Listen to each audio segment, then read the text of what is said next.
আসসালামাইকুম। ওয়ালাইকুম সালাম। আপনি কি রাজার আব্বা কথা বলতেছেন? হ্যাঁ। আচ্ছা আচ্ছা আচ্ছা। এখন আপনার ছেলে তো দুবাইয়ে গতকালকা মারা গেল, আপনি জানেন, অলরেডি খবর পাইছেন, আমরা বলছি, ঠিক আছে না? এখন কথা হইছে আপনাকে দুইটা কথা জিজ্ঞাসা করার। আপনার ছেলে যদি চান, তার মানে আপনার ছেলের যদি দেহ চান, তাহলে টাকা পাইবেন না।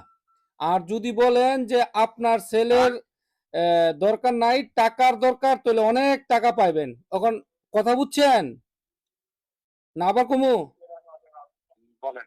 আপনার ছেলের দেহ যদি চান, মানে আপনার ছেলের লাশ চাইলে লাশ পাইবেন, টাকা পাইবেন না। আর যদি টাকা চান, অনেক টাকা পাইবেন।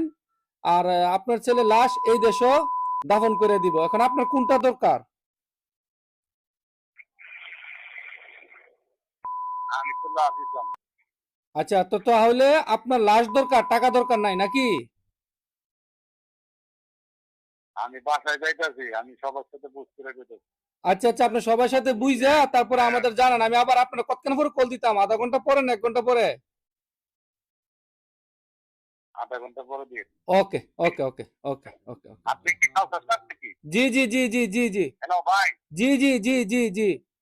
আচ্ছা ওকে ওকে ওকে। আচ্ছা আচ্ছা। আহ, তার আব্বারে ফোন দেওয়া হয়েছে, তো এখন তার আব্বা বাড়িতে পরামর্শ করে বলবো টাকা লাগবো নাকি লাশ লাগবো। তো আমরা এখানে অনেকেই খারাপ লাগতেছে। ভাই এই জায়গা বাপ যে বাপ মেন গার্জিয়ান সে বাড়ি কার কাছে পরামর্শ করবে? যাই হোক, তার তো কোয়া উচিত যে আমি টাকা পয়সা চাই না, আমার সন্তান চাই, আমার ছেলের দরকার আমার। এ কেমন যাই বাপ? হোক, দেখ দেখি কি বলে দেখি না। না, কি এটা বলে বলার দেখি। কি আছে জায়গা? এটা কেমন বাপ? এটা দেখ কার, তোর বাপ না কলঙ্ক? এ বন্ধ করা। আচ্ছা দেখ, এখন পরামর্শ করে দেখি তার পরিবর্তে কি বলে। খারাপ লাগে ভাই।